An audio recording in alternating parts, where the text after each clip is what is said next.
tercemar dan terkontaminasi dengan niatan-niatan yang buruk, mengharap pamrih atau mengharap pujian dari orang. Nah, itu yang terkait dengan niat. Kemudian hadis ini juga memberikan gambaran terkait dengan hijrah. Hijrah secara literal maknanya adalah al-intiqal min makan ila makan tsani atau min baladin ila baladin akhar. Berpindahnya seseorang dari satu tempat ke tempat yang lain atau dari satu negeri ke negeri yang lain, itu hijrah. Dan ini pernah dilakukan oleh sahabat 3 kali. Yang pertama adalah hijrah dari Mekah ke Habasyah pada tahun ke-5 kenabian. Jadi ada tahun ke-5 kenabian, ada tahun ke-5 Hijriah. Ini tahun ke-5 kenabian. Tepatnya di bulan Rajab. Pada saat itu yang hijrah dari Mekah ke Habasyah ada 12 orang sahabat dan 4 orang sahabiah. Berarti 16. Yang dipimpin oleh menantu Rasulullah SAW, Utsman bin Affan, yang ditemani oleh istrinya, istri beliau yaitu Ruqayyah bintu Rasulullah SAW. Di sana ada Abu Salamah, di sana ada Utsman bin Mas'ud dan seterusnya. Kenapa mereka berhijrah dari Mekah ke Habasyah? Karena Rasulullah memberikan garansi. Li'anna fiha malikun la yudlamu indahu ahad. Habasyah dipimpin oleh seorang raja, pemimpin penguasa yang tidak terzolimi seorang pun di negerinya. Dan benar sesampainya Utsman bin Affan radhiyallahu anhu dan sahabat-sahabat yang lain ke Habasyah, mereka disambut dengan sambutan yang hangat. Maka 3 bulan berikutnya di bulan Ramadan tahun ke-5 kenabian, maka gelombang yang kedua hijrah ke sana lebih banyak lagi. 83 laki-laki sahabat dan 18 sahabiah atau kaum perempuan dari kalangan sahabat yang dikomandani oleh Ja'far bin Abi Thalib. Walaupun tanah hijrah yang ada di Habasyah ternyata tanah yang tandus. Karena harapan Rasulullah SAW selain mereka menyelamatkan akidah, tujuannya adalah mereka bisa mengembangkan dakwah di sana, bisa berdakwah di negeri Habasyah. Ternyata selama kurang lebih 13 tahun lebih tidak ada seorang pun yang bisa diajak kepada agama tauhid ini, kepada Islam, kecuali hanya satu, yaitu Raja Najasyi, rajanya sendiri. Itu pun merahasiakan keislamannya. Kapan mereka tahu?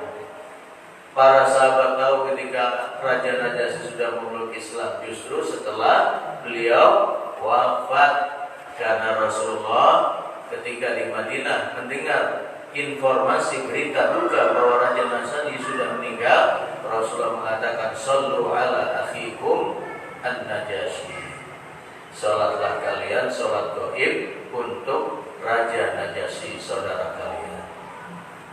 baru tahu sahabat bahwa Raja Najasyi sudah masuk Islam. Dan ini yang mendasari disyariatkannya sholat gaib. Yang masuk Islam satu, yang masuk Kristen pun satu. Siapa itu? Ubaidullah bin Jahsh, suami dari Ummu Habibah.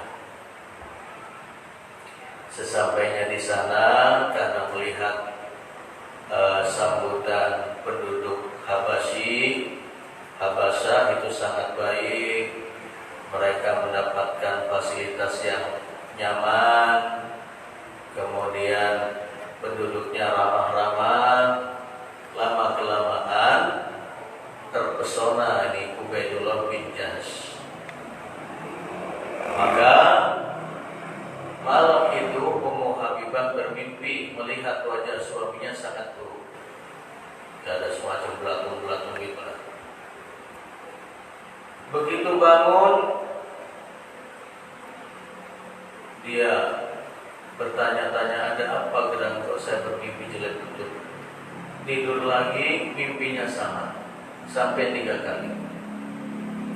Ternyata pagi harinya Ubaidullah bin Jahsh memanggil sang istri Ummu Habibah, Ramlah bintu Abi Sufyan. Ya Umma Habibah, wahai Ummu Habibah, ba'da an nadartu fi amri, setelah aku melihat urusanku ini, la wajadtu anna al-masihiyah ahsana adiyah. Setelah saya pikir-pikir, ternyata saya dapati bahwa Kristen atau agama Masehi itu adalah agama yang terbaik. Nah, kalau orang yang dibina oleh Rasulullah saja bisa menggadaikan akidahnya, apalagi orang-orang di zaman sekarang. Makanya niat ini menjadi penting. Kemudian yang kedua, di tahun ke-10 kenabian, tepatnya di bulan Syawal, Rasulullah SAW hijrah dari Mekah ke Thaif. Hijrah dari Mekah ke Thaif ditemani oleh Zaid bin Harithah.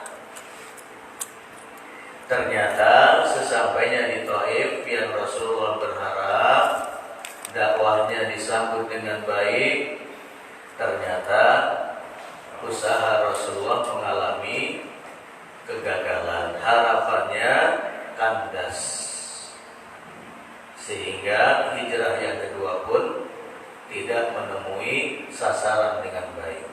Tentunya semuanya berhikmah.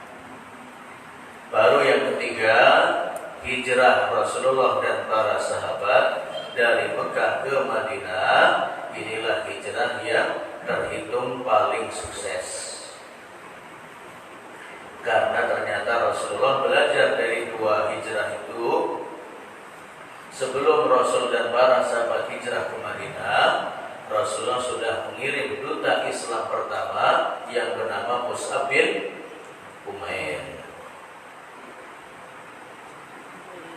pada tahun ke-12 Hijriah.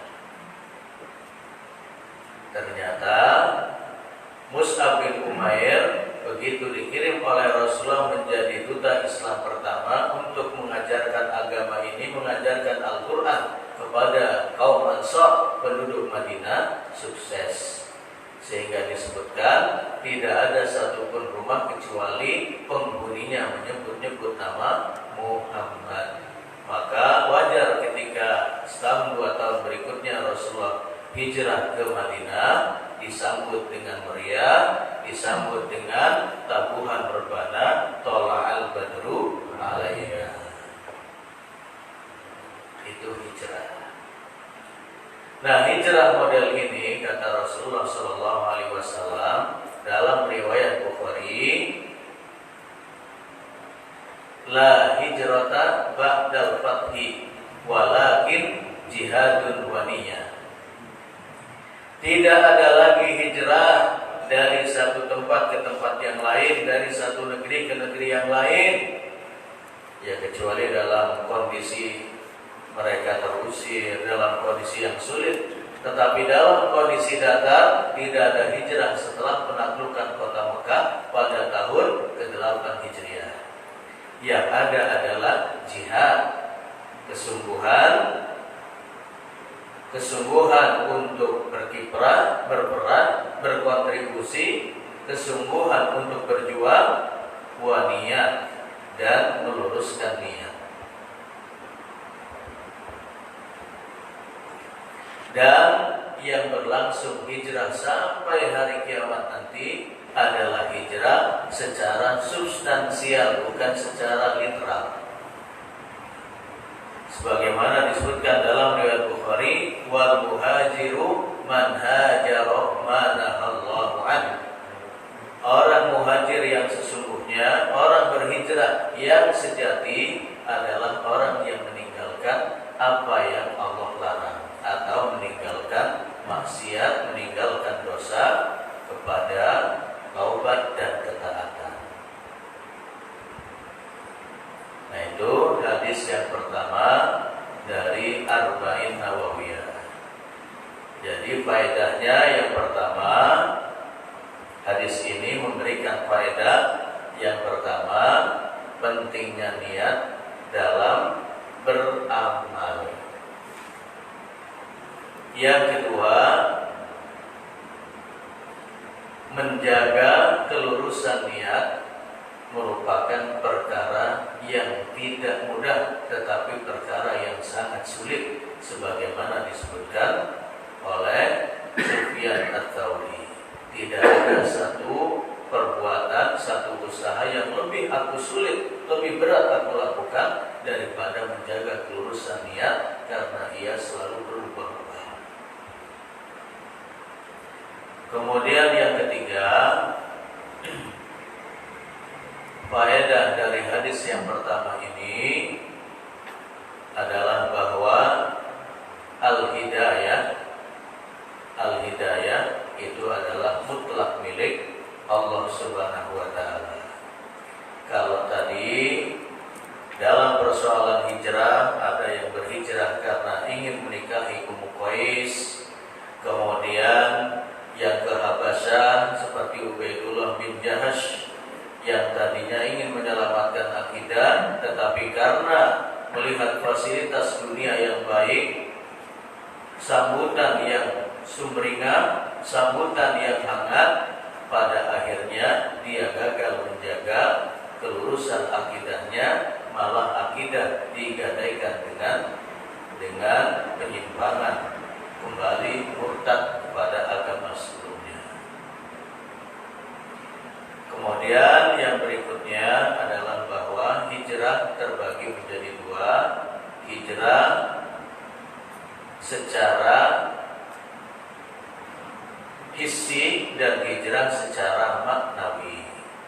Hijrah secara hissi atau literal adalah hijrah dari satu tempat ke tempat yang lain, dari negeri kufur kepada negeri iman dan seterusnya. Kemudian yang kedua adalah hijrah yang masih terus berlangsung sampai hari kiamat nanti, hijrah secara substansial atau maknawi, yaitu berhijrahnya seseorang dari kesyirikan kepada tauhid, dari kebodohan kepada ilmu, dari permusuhan kepada persahabatan, dari pertikaian kepada perdamaian, dari ketamakan terhadap duniawi kepada kesederhanaan, dari kesombongan kepada ketawaduan, dan begitu seterusnya. Dari yang tadinya melaksanakan sholat masih di rumah, masih bolong-bolong, kepada sholat di masjid dan dilakukan dengan berjamaah, itu semua adalah bentuk hijrah yang dikehendaki oleh Allah dan Rasul-Nya. Kemudian yang berikutnya adalah bahwa karena pentingnya niat ini, maka fungsi niat itu ada dua. Yang pertama adalah untuk membedakan antara kebiasaan yang dilakukan oleh seseorang dengan ibadah yang dilakukan. Itu akan bisa dibedakan dengan niat. Seperti tadi mandi basah. Kalau memang mandi basah itu kebiasaan, maka itu menjadi adat. Tetapi kalau niatnya adalah untuk menghilangkan hadas besar, karena setelah suci dari haid, atau karena hadas besar yang lain, junub dan seterusnya, maka itu menjadi ibadah. Kemudian yang kedua, untuk membedakan satu ibadah dengan ibadah yang lain, maka sholat 2 rakaat beda maknanya sesuai dengan niatan orang yang melakukannya. Apakah sholat 2 rakaat itu sholat subuh, apakah melakukannya untuk sholat tahiyatul masjid, atau sholat mengiringi wudu, atau yang lain, itu untuk membedakannya adalah orang yang berniat. Dia tahu apakah ini untuk yang wajib, atau yang sunnah, atau yang lain. Ini hadis yang pertama. Hal min soal, ada pertanyaan? Monggo. Ya silakan Pak Haji. Ustaz, saya agak kaget merasa ketika ada membaca di kiriman bahwa ada suatu hadis itu yang Rasul itu mengatakan bahwa tidaklah beriman, mereka tidaklah beriman jika ketiga kali. Ditanya oleh sahabat. Jadi kata dia, siapa itu ya Rasulullah? Dikatakannya bahwa orang, yaitu orang yang menzalimi tetangganya. Itu kira-kira itu hadis itu. Jadi dari hadis itu diuraikanlah di dalam itu yang saya terima diuraikan bahwa salah satu bentuk kezaliman itu adalah bentuk perkataan dengan suara. Termasuklah di dalamnya itu membaca Al-Quran. Kalau kita membaca Al-Quran di rumah kita, tetangga mendengar dia merasa terganggu gitu, dianggap itu sudah berbuat zalim. Saya kok kurang paham saya gitu dengan hal ini, Ustaz. Bagaimana Ustaz sebenarnya? Ya. Terima kasih. Jadi bunyinya kurang lebih wallahi la yu'min, wallahi la yu'min, wallahi la yu'min. Man ya Rasulullah. Rasulullah bersabda, wallahi dia tidak beriman, wallahi tidak beriman, wallahi tidak beriman. Siapa ya Rasulullah? Alladzi la ya'manu jaruhu bawa'iqah, yaitu orang yang tetangganya tidak merasa aman dari gangguannya. Ya tentunya yang dimaksud di sini itu adalah gangguan-gangguan yang betul-betul menghadirkan gangguan, bukan secara syar'i. Kalau membaca Al-Quran di rumah yaitu syar'i, walaupun ada yang terganggu, sebagaimana orang yang diberikan nasihat setelah melakukan kesalahan, dia tersakiti, itu bukan mengganggu namanya, tetapi itu kewajiban. Termasuk tilawatul Quran. Ya walaupun tetap ada batasan-batasannya. Kalau masih tilawatul Quran dikatakan mengganggu, bagaimana dengan yang karaokean? Karena tetangganya merasa senang, oh dia nggak mengganggu, oh dia baik muslimnya. Bukan begitu. Ukurannya kan ada syar'i. Sama seperti salah seorang yang nanti akan dilaknati oleh malaikat, ya, itu adalah orang yang menjadi imam sementara makmumnya kurang menyenangi, ya yaqra'un. Itu batasannya, ukurannya bukan punya masalah pribadi. Saya nggak mau kalau si fulan jadi imam, bukan. Tetapi bisa jadi imam itu tidak mengetahui batasan-batasan dan kaidah-kaidah syar'i menjadi imam. Misalnya ada anak-anak, ada orang tua yang jalannya saja harus dipapa, kok bacaan yang panjang-panjang, itu ada ketentuannya. ada ketentuannya, bukan sembarang. Oh ini ada jamaah yang membenci, kemudian sebelum jadi imam, imamnya bertanya, para jamaah yang nggak suka nggak dengan saya kalau saya jadi imam? Bukan itu ketentuannya syar'i. Sama seperti tadi tilawatul Quran, itu justru kalau ada yang tidak menyukai mendengarkan Al-Quran, berarti di dalam hatinya ada sesuatu. Hatinya sudah kotor sehingga lantunan Al-Quran menjadikan dirinya terganggu. Bahkan Utsman bin Affan kan menyebut kalau sekiranya hati itu sudah bersih, maka la tasbah, hatinya itu tidak akan pernah, jiwanya tidak akan merasa puas untuk menghentikan tilawah itu. Itu kalau hatinya sudah benar-benar bersih. Makanya kalau baru baca atau baru dengar Al-Quran dibaca, kok sudah merasa panas, sudah merasa ngantuk, merasa hambar, ya itu berarti memang sedemikian itulah warna hatinya, bersih apa enggak? Gitu. Dan memang ada sebagian orang walaupun dirinya muslim itu kalau ada orang mau tilawah Quran itu udah buru-buru pergi. Jangankan itu, kalau ada orang yang naik ke mimbar untuk kultum saja, buru-buru pergi, merasa tidak nyaman dengan nasihat. Padahal ketika nggak ada kultum, ya ngobrol dulu di masjid sampai 15 menit, padahal kultum 10 menit. Nah itu kan terkait dengan hati. Maka salah satu ukuran orang bisa menerima Al-Quran, bisa menerima nasihat itu kan hati. Jadi tidak semua maksudnya yang terzolimi, terganggu itu terus dikatakan tidak beriman, walaupun bahasa-bahasa seperti itu bukan nafyul iman, bukan berarti imannya sama sekali nggak ada. Makanya ketika nada Rasulullah adalah la yu'minu ahadukum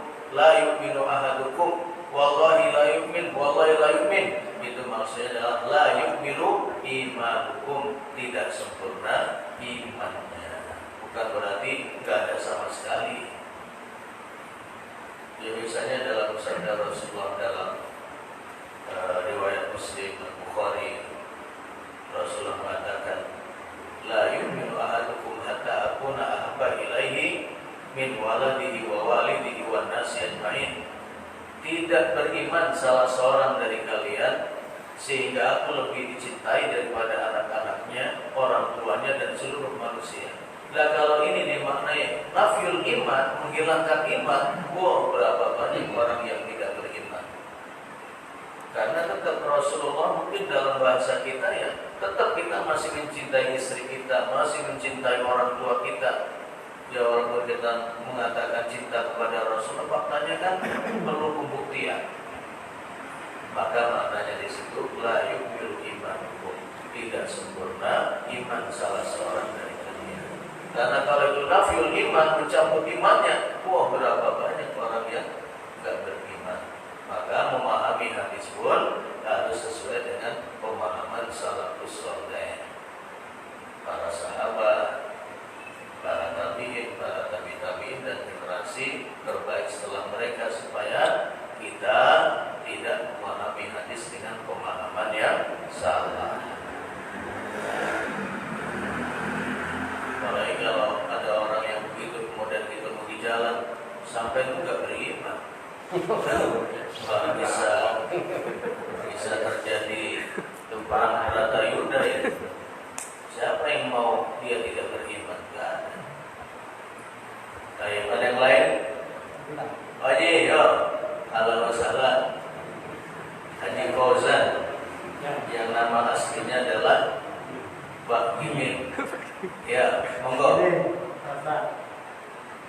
Pernah membaca buku hadis dilarang membaca Quran keras kalau sekiranya akan timbul ya. Terus dan mengganggu lingkungan. Hadis. Kemudian ada hadis dan di situ dikatakan ya Quran barang tidak boleh baca Quran keras-keras atau terlalu keras, walaupun niatnya membangunkan orang di waktu subuh. Nah, ini berkaitan dengan itu di kampung kami itu ada orang kita sebelum subuh itu kan setengah 4 itu kadang belum ada setengah udah ngaji itu pakai pengeras itu, sedangkan di waktu bukannya ada yang pakai salat benar juga, tapi malah ngaji pakai pengeras yang kadang dari kampus saja kedengeran.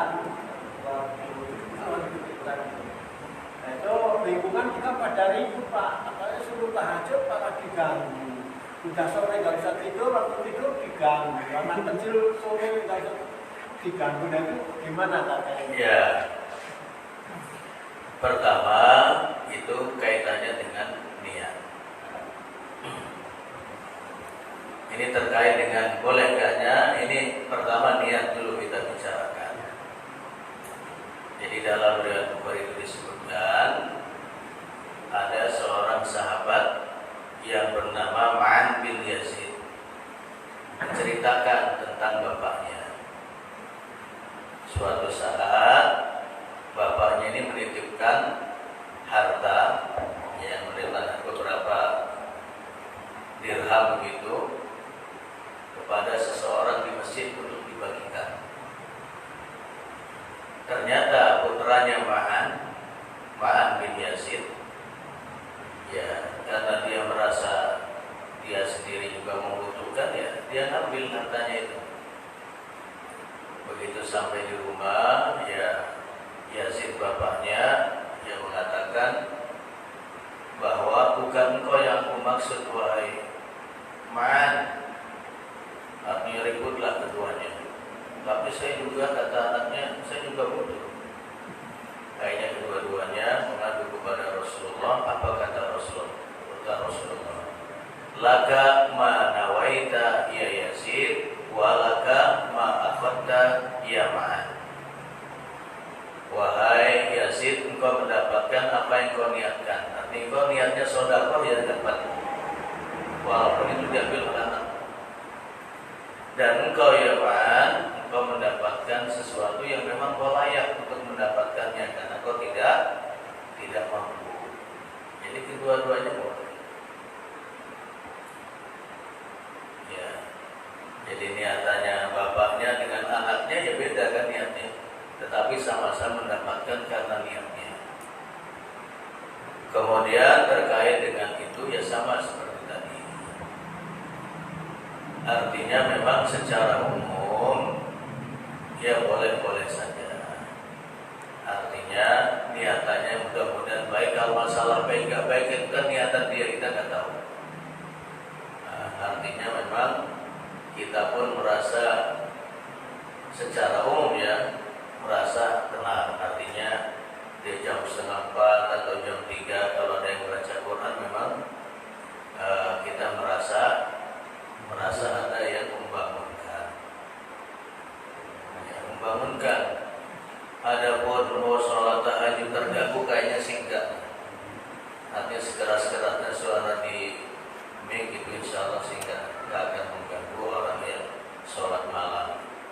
Tetapi memang kalau memang itu dirasakan oleh sebagian masyarakat itu mengganggu, ya dikomunikasikan aja. Artinya kepada yang biasa tilawah Quran segala macam itu, ya artinya mungkin lebih mepet lagi ke waktu azan supaya lebih baik. Kalau mengganggu ya enggak, insya Allah. Itu terkait dengan tilawah Quran dengan suara yang keras. Nah, itu. Kembali kepada pribadilah di masing-masing. Adapun memang kalau mengharap orang kok ridho semua dengan kita, kata Imam Syafi'i, ridho nas la yudrok.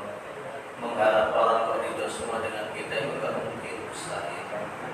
Orang Rasulullah yang mereka gelari Al-Amin di masa jahiliyah mereka sebelum Rasul diangkat menjadi Rasul, menjadi Nabi, mereka menggelar Rasulullah Al-Amin. Setelah Rasulullah berdakwah secara jahiliyah, malah mereka menggelari Majnun, ya sahir, ya syair. Quran, iftiraq dan seterusnya. Nah itu didapatkan oleh Rasulullah apalagi di zaman sekarang. Maka kalau diadakan jejak pendapat di kalangan masyarakat juga akan beda-beda. Sebagian orang mengatakan bahwa saya senang malah karena saya dibangunkan. Sebagian yang lain, saya nggak masalah mau dia baca Quran mau apa, saya nggak terganggu, saya tidur aja. Sebagian yang lain merasa terganggu. Itu kan kembali kepada tadi hati. Karena sudah terbiasa merasakan atau menilai orang itu sebagai pengganggu, itu jadi susah. Nah itu, jadi kita mengambil hikmahnya saja. Artinya kalau bisa dikondisikan, ya dikondisikan. Artinya kalau yang sekali-sekali mungkin dikumpulkan, ya musyawarah gitu kan. Bagi yang merasa terganggu, apa terganggunya, masalahnya apa gitu kan. Nah itu nanti kan ada jawaban. Nah itu. Baik, satu lagi kalau ada. Bisa terbaca. Ya, tafadhol ya. Apa Rahman? Tapi kan kesempatan tawar itu kan sulitnya menjaga niat. Jadi letaknya niat itu di mana sah? Ya. Di awal atau di akhir kan gitu? Jadi yang pertama perkataan para ulama diantaranya Syekh Ibnu Taimiyah rahimahullah, Syekhul Islam dalam kitabnya Majmu' Fatawa, an-niyah mahalluha al-qalbu.